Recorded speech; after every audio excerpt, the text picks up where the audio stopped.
마태복음 6장 9절에서 13절 신약성경 7면입니다. 성경 봉독 후 호산나 찬양대 찬양해 주시겠습니다. 하나님의 말씀을 봉독합니다. 그러므로 너희는 이렇게 기도하라. 하늘에 계신 우리 아버지여, 이름이 거룩히 여김을 받으시오며 나라가 임하시오며 뜻이 하늘에서 이루어진 것 같이 땅에서도 이루어지이다. 오늘 우리에게 일용할 양식을 주시옵고 우리가 우리에게 죄 지은 자를 사하여 준 것 같이 우리 죄를 사하여 주시옵고 우리를 시험에 들게 하지 마시옵고 다만 악에서 구하시옵소서. 나라와 권세와 영광이 아버지께 영원히 있사옵나이다. 아멘. 찬양의 가사처럼 여러분의 삶을 하나님께 온전히 찬양으로 올려드릴 수 있는 저와 여러분 모두가 되시기를 바랍니다. 한 주간 평안하셨지요? 날씨가 많이 더운데 어떻게 지내시는지 모르겠습니다. 이렇게 너무 더우면 잠을 자도 이렇게 잠잔 것 같지가 않고, 또 에어컨에 너무 시원하면 또 잘못해서 감기 걸리시고, 잘 이렇게 조절하셔서 건강한 여름 보내시기를 바랍니다. 우리가 그리스도인들이 생활하는 중에 가장 기본적인 생활 활동 하나가 기도입니다. 기도. 그래서 여러분들께서도 요즘 저희 동네에는 비가 많이 안 왔는데 저 아래 동네에는 비가 많이 왔다죠. 그래서 고향에 계신 부모님들도 전화가 옵니다. 너희들은 비에 괜찮느냐? 우리는 비가 그렇게 많이 온 적이 없습니다 라고 했는데, 뉴스에서 이렇게 비 때문에 이렇게 사건 사고 소식을 들을 때마다 또 여러분들도 꼭 그들을 위해서 같이 기도해 주시기를 바랍니다. 하나님 위로해 주시고 회복시켜 주시고 또 다시 일어설 수 있도록 해달라고 기도할 수 있는 저와 여러분이 되시기를 바랍니다. 기도, 우리 그리스도인들은 누구나 기도해야 된다는 것을 잘 압니다. 그런데 어떻게 기도해야 하는지는 잘 모르는 경우가 많습니다. 다 기도하죠. 특별히 급할 때는 누가 시키지 않아도 기도합니다. 그런데 하나님께 기도하는 것을 이렇게 리모컨쯤으로 하는 사람도 있습니다. 내가 리모컨을 꼭 누르면 TV 채널이 바뀌고 소리가 바뀌듯이 그런 하나님으로 생각하고 기도하는 분도 없지 않아 있습니다. 인터넷에서 상품을 주문하는 일과 비슷하게 여기는 사람도 있고, 내가 하나님께 기도드리면 도깨비 방망이처럼 뚝딱하고 내가 원하는 것들이 얻어지는 그런 수단으로 기도하는 사람도 있습니다. 어떤 분은 정말 살아가면서 답답한 마음을 누구한테 얘기할 사람이 없어서 하나님께 주저리 이런 이야기를 하는 그런 넋두리를 내려놓는 것을 하나님께 기도하는 것이라고 생각하기도 하고, 마음의 안정을 찾기 위해서 조용히 명상하듯이 하나님께 기도하는 사람도 있습니다.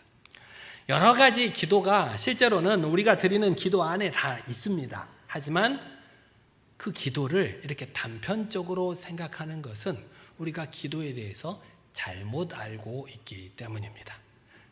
그런 모든 것들이 기도 안에 포함되어 있기는 하지만 그렇게 기도 드리는 것이 잘못된 기도라고 하는 것입니다.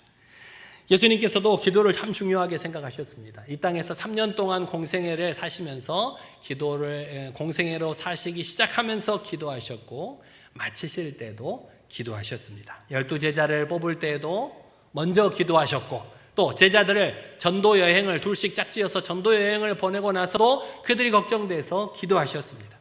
이른 아침에도 기도하셨고 밤이 늦도록도 기도하셨습니다. 예수님께서 당시 공생애를 사시면서 얼마나 사람들에게 유명했는지 모릅니다. 많은 사람들이 예수님을 만나보고 싶어 했습니다. 그래서 예수님도 조금 쉬려고 하면 또 누군가 찾아와서 예수님 저 좀 만나주세요. 제 얘기 좀 들어주세요. 저를 위해서 기도 좀 해주세요. 그래서 쉴 틈조차 없으셨던 분인데, 그럼에도 불구하고 꼭 시간을 내서 기도하셨던 분이 예수님이셨습니다. 하나님의 아들이신 예수님조차도 이 땅에 오셔서 이렇게 기도하기를 애쓰시는데 우리는 얼마나 기도해야 될까요? 얼마나? 혹시 여러분이 예수님보다 능력이 많으신 분 혹시 계세요? 예수님보다 더 많은 것들을 가지고 계신 분 계세요? 예수님보다 더 백이 든든한 아버지를 갖고 계신 분 계세요? 그런데 왜 우리는 예수님보다 더 기도하지 않는지 항상 의문입니다. 우리 모두가 더 노력하고 더 기도할 수 있는 저와 여러분이 되시기를 바랍니다. 그러면 어떻게 기도할 것인가? 오늘 여러분이 읽으신 본문은 마태복음 6장인데 마태복음 5장부터 7장까지를 우리가 산상수훈이다라고 부릅니다. 예수님께서 이 땅을 살아가는 성도들에게 하나님과 사람 사이에 지켜야 될 윤리적 또는 때로는 종교적인 삶의 기준들을 우리에게 설교로 말씀을 해주셨는데 그것을 산에서 말씀하셨다. 그래서 산상수훈이라고 합니다. 정말 우리에게 주신 그 말씀이 보물과 더 같은 말씀이다 라고 해서 산상보훈이라고 부르기도 합니다. 여러분들께서도 잘 아시겠지만 또 집에 가셔서 한번 쭉 읽어보시면 어떤 말씀이 있는지 이렇게 꼭 한번 읽어보시기 바랍니다. 그 산상수훈을 이렇게 펼쳐놓고 보면 5장부터 7장까지 펼쳐놓고 보면 딱 가운데 부분에 뭐가 있냐면 기도에 대한 말씀이 있습니다. 우리에게 기도를 가르쳐 주신 말씀. 그 말씀 중에 바로 오늘 여러분이 읽으신 본문 주기도문이 있습니다. 이 주기도문을 우리에게 가르쳐 주시기 전에 예수님께서는 그 이전에 5절부터 8절까지 이렇게 기도하면 안 된다라고 잘못된 기도에 대해서 지적을 해 주신 것을 볼 수가 있습니다. 첫 번째는 남들에게 보이기 위한 기도, 유대인들의 외식하는 기도. 유대인들은 어떻게 기도하냐면 마을 어귀에 동네 사거리 한쪽 귀퉁이에 서서 이렇게 손을 올리고 기도했답니다. 뭐 한다는 거예요? 나는 지금 뭐 한다는 거예요? 기도하고 있다는 거예요. 보이기 위한 기도. 잘못됐다고 가르쳐 주셨습니다. 이방인들이 주로 하는 중얼중얼 하는 중언부언하는 기도. 이방인들이 자신의 신들에게 기도할 때 기도하는 것이 이렇게 이루어져요? 안 이루어져요? 잘 안 이루어지죠. 우리가 갈멜산에서 엘리야가 이렇게 450명의 바알 제사장들과 싸울 때도 이 바알 제사장들이 그 많은 인원들이 그 자기 신들에게 외쳤는데 들어요, 안 들어요? 안 들으니까 어떻게 해야 돼요? 안 들어주니까 또 얘기해야죠. 안 들어주니까 더 높이 얘기를 해야 되죠. 중언부언하는 기도가 그런 거예요.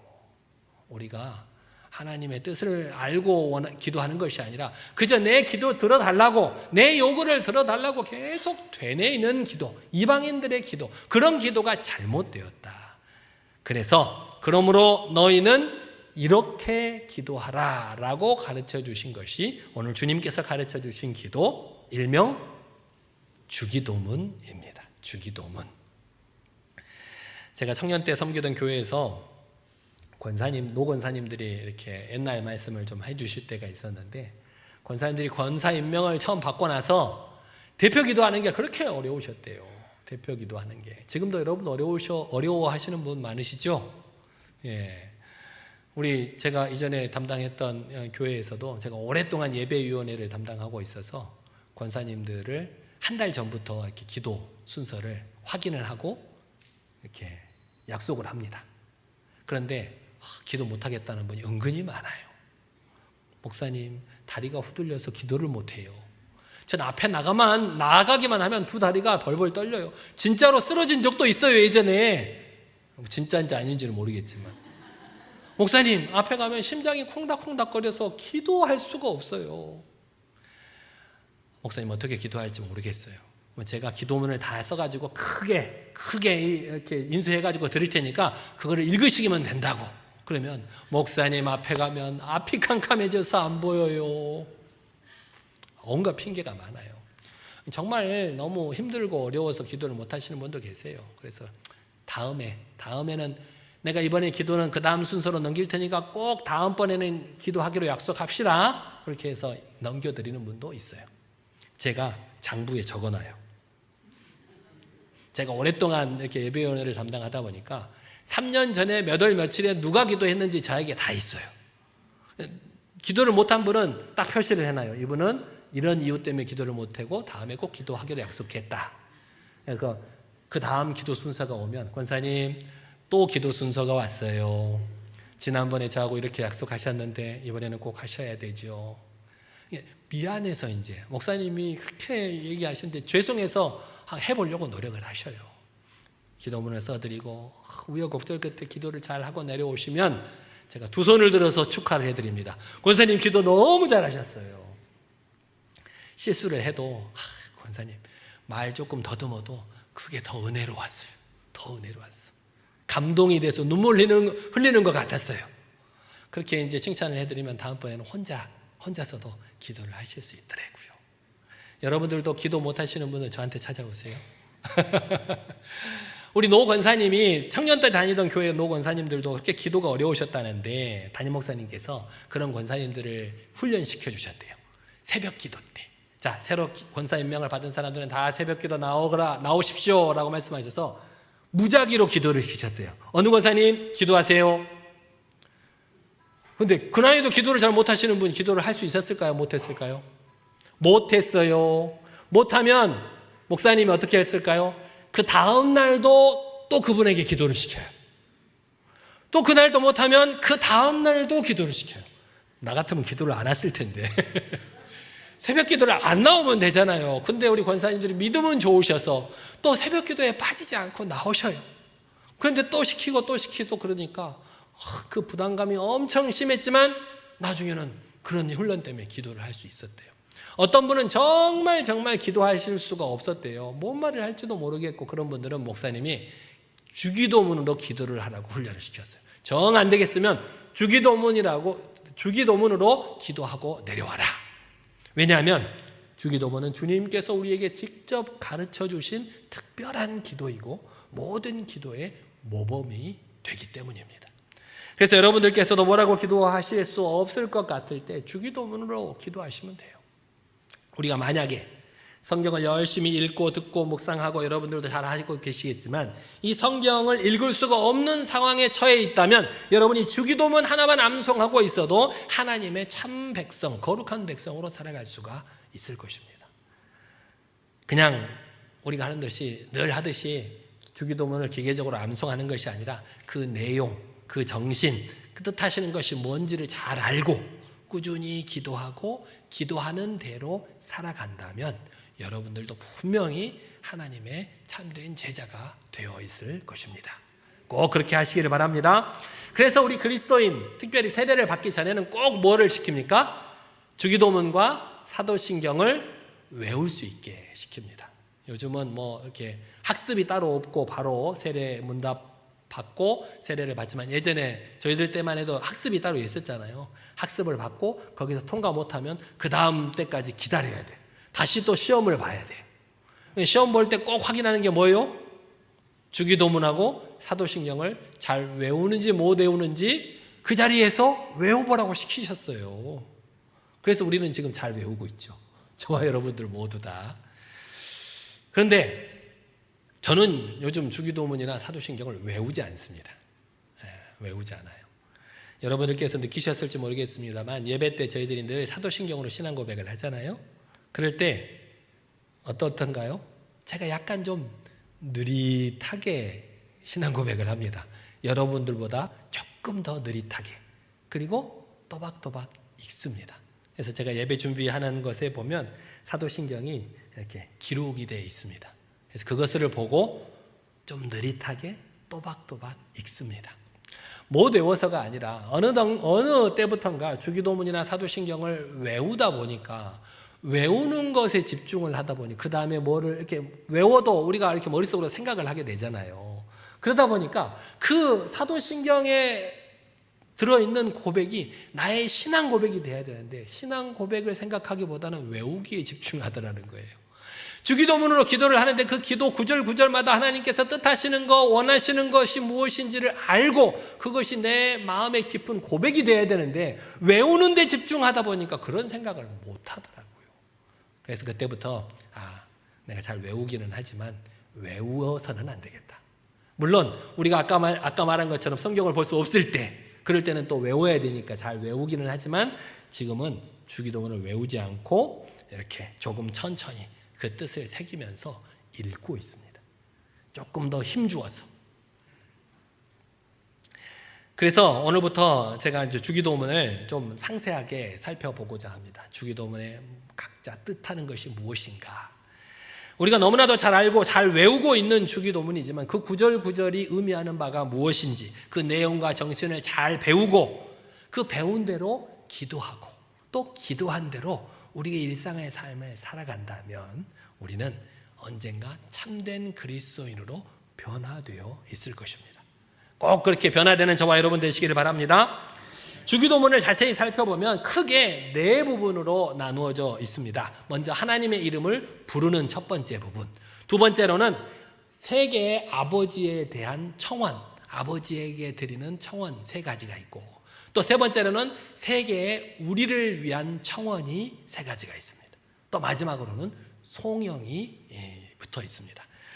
아버지의 이름을 부르는 것은 하늘에 계신 우리 아버지여, 이 부분이 아버지의 이름을 부르는 부분이고, 아버지에 대한 세 가지 청원은 아버지의 이름이 거룩히 여김을 받으소서, 아버지의 나라가 임하게 하소서, 아버지의 뜻이 이 땅에 이루어지게 하소서. 이 세 가지가 아버지에 대한 청원입니다. 그리고 세 가지 우리에 대한 청원은 뭘까요? 우리에게 일용할 양식을 주옵소서, 우리의 죄를 용서하여 주옵소서, 우리를 시험에 빠지지 않게 하시고 악에서 구하옵소서. 이 세 가지가 우리를 향한 청원이에요. 그리고 마지막 송영, 나라와 권세와 영광이 아버지께 영원히 있사옵나이다. 아멘. 우리가 예배를 드릴 때, 제가 기도를 끝날 때나 말씀이 끝날 때 항상 우리 찬양대에서 뒤에 송영을 하거든요. 그런 것처럼 기도가 마치면 자연적으로 드리는 그 송영이 나라와 권세와 영광이 아버지께 영원히 있습니다. 아멘. 이 부분인 것입니다. 자, 이렇게 구성되어 있는데 그것들을 차근차근 저하고 앞으로 몇 주간에 걸쳐서 한번 세밀하게 살펴보려고 합니다. 오늘 여러분이 읽고 계시는 성경, 개역 개정 성경에는 주기도문을 어떻게 시작하고 있죠? 너희는 이렇게 기도하라. 그 다음에 뭐라고 시작하고 있습니까? 하늘에 계신 우리 아버지여 라고 시작하고 있어요. 그런데 영어 성경을 보면 Our Father in Heaven, 우리 아버지 하늘에 계신, 뭐 그런 식으로 어순이 다르게 표현이 되어 있죠.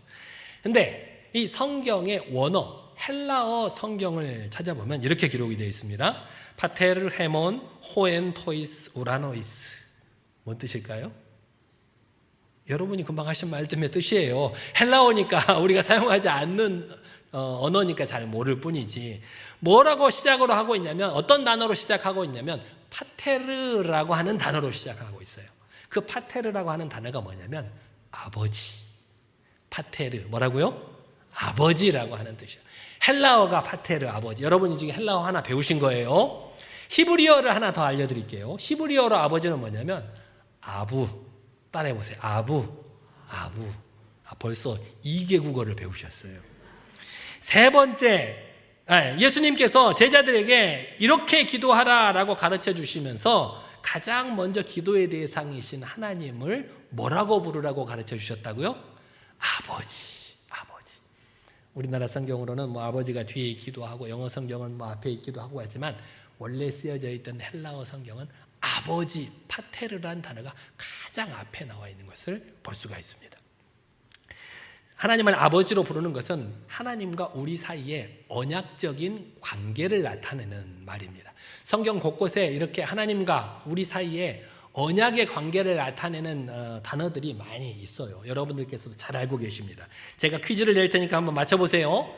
하나님을 목자다라고 하면 우리는 뭐가 되는 거예요? 양떼가 되는 거죠. 아주 잘 알고 계십니다. 그럼 하나님을 농부다라고 하시면 우리는 그가 가꾸시는 포도원이다 라고 말할 수가 있죠. 하나님이 군대 사령관이다 라고 하면 우리는 뭐가 될까요? 군대, 그 군인들이 되겠죠. 하나님을 신랑이다 라고 말하면 우리는 그의 신부. 이렇게 하나님과 우리 사이에 언약의 관계를 나타내는 여러 가지 단어가 있는데 그 중에 하나가 하나님을 아버지다라고 부르는 거예요. 그럼 우리는 뭐가 되는 거예요? 그분의 자녀가 되는 거예요. 여러분은 하나님을 어떻게 부르고 계십니까? 하나님 불러보세요.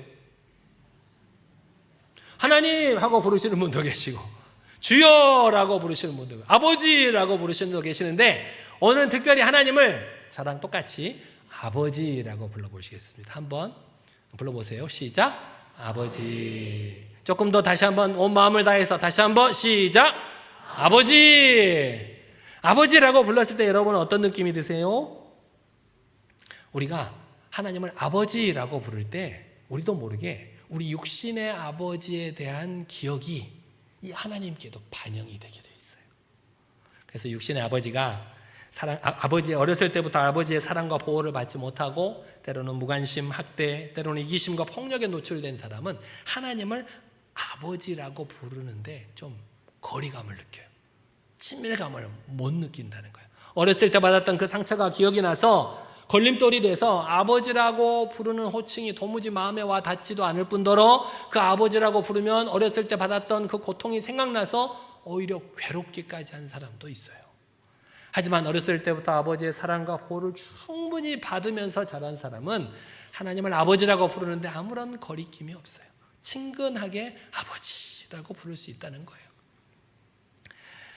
하지만 우리가 이렇게 경험한 육신의 아버지만의 이미지로 우리 하늘에 계신 아버지를 생각해서는 안 됩니다.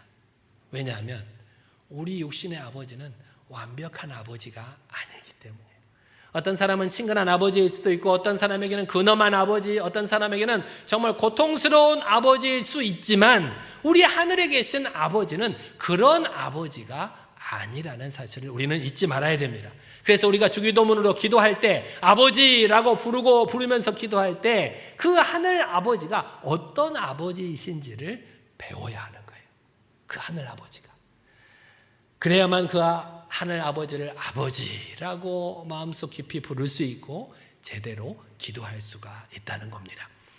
사실 하나님께서 어떤 아버지이신가를 가장 잘 이야기해 주는 비유가 우리가 얼마 전에 나눈 탕자의 비유. 제가 3주에 걸쳐서 여러분들과 같이 말씀을 나눴는데 이 탕자의 비유에서 주인공이 누구였는지 기억하십니까? 주인공이 누구였죠? 대답에 자신이 없으신데 둘째 아들이었죠. 둘째 아들이 탕자니까. 첫째 아들이었던가요? 아니요. 아버지가 주인이라고 했잖아요. 그런데 이 비유에 나오는 아버지는 좀 특이한 아버지입니다. 우리도 좀 특이한 아버지인데 유대 문화를 살아가는 사람들이 봤을 때 정말 이상한 아버지가 이 비유에 나오는 아버지예요. 어떤 아버지였습니까? 둘째 아들이 아버지가 죽기도 전에 유산을 나누어 주라고 했을 때 순순히 그 유산을 나누어 주었던 아버지. 그 둘째 아들이 그 유산 나눠받은 유산을 먼 나라에 가서 허랑방탕하게 다 써버리고 거짓골을 하고 돌아왔을 때 야단치기는커녕 그 아들을 기쁘게 맞아주고 손에 바락지를 끼워주고 신의 신발을 신겨주고 좋은 옷을 입혀주고 살찐 송아지를 잡아서 잔치를 베풀어 주었던 아버지. 그런 아버지의 모습을 보고 큰아들이 아니 둘째가 잘못을 하고 돌아왔으면 야단을 쳐야지 저렇게 잔치를 베풀어 주신다고 분노하면서 밖에서 안 들어오고 있을 때 그 큰아들에게 찾아가서 달래주셨던 아버지, 오히려 부탁하셨던 아버지. 얘야 죽었다가 살아온 너희 동생이 아니냐, 가자, 같이 환영해 주자. 이런 아버지의 모습은 당시 유대인들에게는 정말 낯선 아버지였어요. 더군다나 이 아버지가 어떤 아버지입니까? 집단한 둘째 아들에게도 아버지의 뜻에 불순종하는 큰아들에게도 끝까지 신실하셨던 아버지, 큰 소리 한번 내지 않으셨던 아버지였어요. 이 아버지는 둘째 아들이 돌아와서 회개하기도 전에 내가 잘못했습니다, 아버지의 종으로 써주십시오라고 말하기도 전에 이미 용서하고 아들을 기다리고 계셨던 아버지. 큰아들이 자기 말에 불순종하면서도 큰 소리 한번 내지 않고 그를 달래주셨던 아버지. 이 아버지가, 이렇게 이상한 아버지가 하늘 아버지라고 우리에게 가르쳐주고 계신 거예요. 우리가 이 땅을 살면서 경험했던 육신의 아버지가 어떤 모습이었는지 제가 잘 모르겠습니다만 그 아버지와는 다른 아버지다라고 우리에게 가르쳐주고 계시는 것입니다. 하지만 유대인들은 이 비유 속에 나오는 아버지를 하나님이라고 생각하기가 참 어려웠습니다. 유대인들이 생각하고 있는 하나님의 모습은 어떤 하나님이었을까요? 잘못을 하면 철저하게 징계하시는 하나님. 이방인들을 물리치면 그 이방인들의 성에 있는 모든 이방인들을 다 죽이라고 명령하시는 하나님. 자신의 선택한 백성이라도 불순종하면 그 나라도 멸망시켜버리고 포로로 끌려가게 하시는 무서운 하나님. 그래서 유대인들이 이 성경을 기록할 때도 하나님이라고 하는 단어가 나오면 하던 일을 멈추고 내려가서 목욕 재개를 하고 다시 정신을 가다듬고 그 쓰던 붓을 물에 헹궈서 다 빨아서 다시 목을 묻혀서 하나님이라는 단어를 기록했다는 거예요. 하나님의 이름을 부르기조차 두려워했다는 거예요. 이런 유대인, 하나님은 빈틈이었고 오면 죄악도 허용하지 않는 분이라고 그 당시 유대인들은 생각하고 있었다는 거예요. 그런데 예수님께서 가르치시는 하나님, 예수님께서 우리에게 가르쳐 주신 하나님은 전혀 다른 하나님이었습니다. 당신의 인간을 사랑하셔서 당신의 외아들을 내어주시기까지 우리를 사랑하시는 아버지. 우리가 죄를 지었을 때 야단치고 나무라기보다는, 분노하기보다는 더 우리보다 더 가슴 아파하셨던 아버지. 우리의 죄를 심판하고 징계하시기보다는 조금 더 참아주고 조금 더 기다려주고 용서해 주려고 하시는 아버지. 우리가 상처 입고 넘어져 있을 때 우리를 치유하셔서 회복시켜서 다시 일으켜 세워주시는 분이 우리 하늘 아버지다. 이 아버지가 바로 예수님께서 우리에게 가르쳐 주신 아버지라고 하는 겁니다. 우리는 이 하나님을 아버지라고 부를 수 있는 것입니다. 여러분은 육신의 아버지를 부를 때 어떻게 부르세요? 여기 지금 아버지가 계신 분들은 어떻게 부르세요? 아까 우리 집사님도 어떻게 부르신다고 그랬어요? 김상봉 집사님, 딸이 아빠라고 불러요? 우리 어르신들께서는 딸들이 어떻게 부르세요? 아빠라고 부르기도 하고 아버지라고 부르기도 하고 그러시죠. 저는 어떻게 부르는가 생각해 봤더니 저는 아부지라고 부르요. 아부지. 아버지도 아니고 아부지. 아버지 식사하셨어요? 아버지 더우니까 밖에 나가지 마세요. 아버지 비 오니까 집에 계세요? 전화로 항상 그렇게 말을 하고 있더라고요. 물론 저도 옛날에 아빠라고 불렀었던 때가 있었을 텐데 기억이 안 나요. 언제 아빠라고 불렀는지. 그런데 저희 딸은 저에게 뭐라고 부를까요? 아빠라고 부릅니다. 아빠. 걔가 저한테 아버지라고 부르면 이상한 거예요. 제가 무슨 일이 있나? 어디 아픈가? 그렇게 되죠. 우리가 이렇게 친근하게 아빠라고, 성인이 되어서도 이렇게 아빠라고 부르는 분을 보면, 아까 우리 남자 집사님도 아빠라고 부른대요. 그래서 그런 분들을 보면 아버지하고 사이가 좀 각별한가 보구나, 그렇게 생각이 들 때가 있어요. 부럽기도 하고, 어떻게 보면 이렇게 아직도 철이 없나라고 생각될 수 있지만, 어떻게 보면 아버지하고 아직도 그렇게 아빠라고 부를 정도의 관계가 있기 때문이 아닌가. 그런 사람들은 하나님을 아버지라고 부르기가 훨씬 더 수월해요. 오늘 여러분이 읽으신 본문 헬라어 성경 본문의 가장 첫 단어가 뭐라고 했죠? 아버지라고 했잖아요. 헬라어 아까 제가 한번 복습해 보겠습니다. 제가 2개 국어를 가르쳐 드렸는데 헬라어는 아버지로 뭐라고요? 파테르. 똑똑하십니다. 그럼 히브리어는 제가 가르쳐 드렸는데 아부. 잘하셨습니다. 한 가지 더 가르쳐 줄 거예요. 이제 예수님께서 사용하셨던 아람어가 있어요. 아람어로 아버지가 뭐냐면 아빠라고 합니다. 따라해보세요. 아빠. 압정할 때 바나나 할 때 다시 아빠.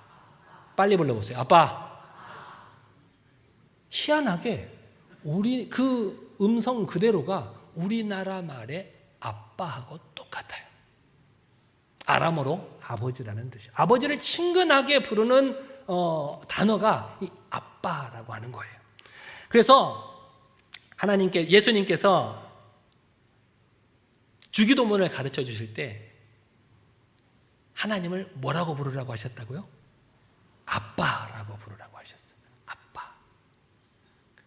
하나님, 이 아빠라고 하는 단어는 성경에서 별로 사용된 적이 없어요. 구약 성경에서도 다니엘서에 조금 사용된 경험이 있는데 아무도 사용하지 않는 이 단어를 예수님께서 아빠라고 하나님을 부르신 이유가 뭘까요?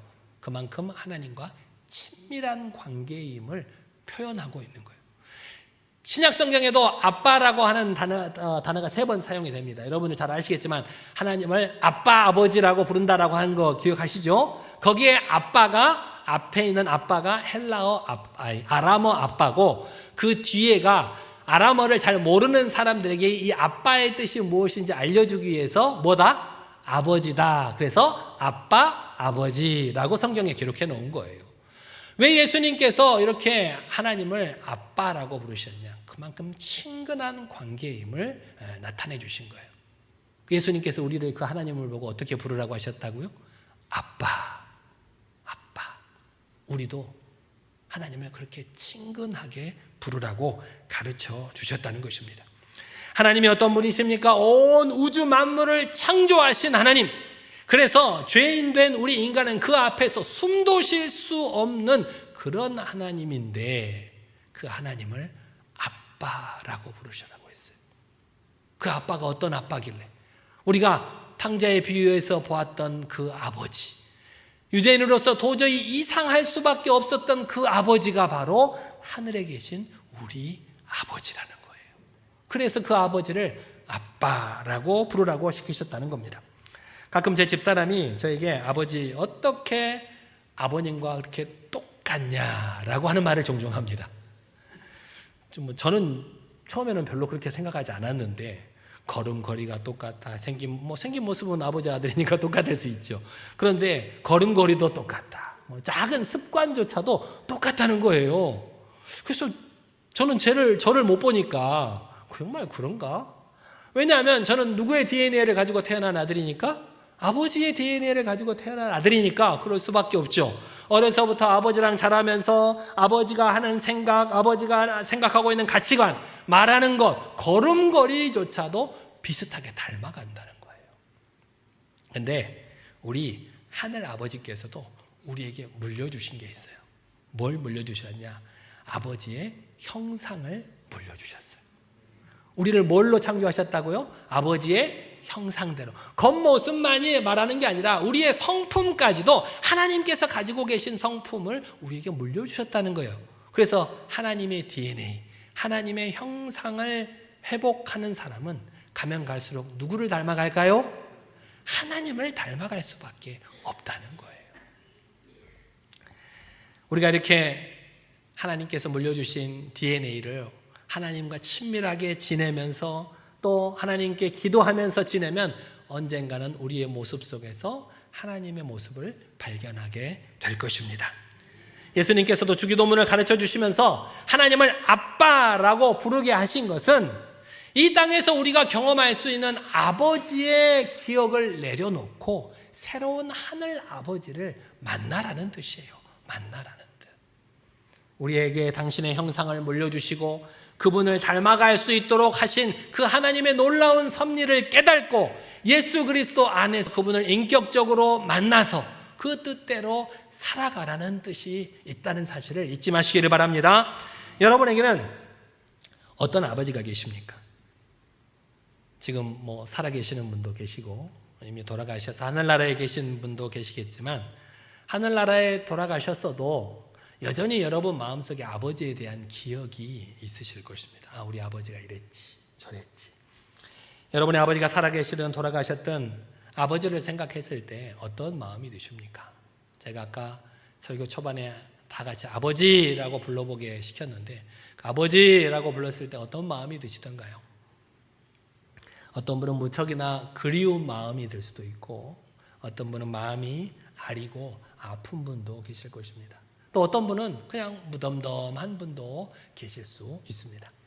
여러분이 어떤 아버지를 모시고 계셨든지 그 아버지를 생각할 때마다 어떤 감정이 들든지 상관없이 우리 모두에게는 하늘 아버지가 계심을 잊지 않으시기를 바랍니다. 우리가 경험한 아버지는 불완전한 아버지예요. 아무리 좋은 아버지도 부족한 부분이 있어요. 하지만 우리 하늘 아버지는 그런 부족한 부분이 없는 하나님, 우리가 온전히 신뢰하고 믿을 수 있는 하나님이 하늘 아버지이심을 고백할 수 있는 저와 여러분이 되시기를 바랍니다. 예수님이 가르치신 하늘 아버지와 여러분의 육신의 아버지가 어떻게 다른가 한번 생각을 해보세요.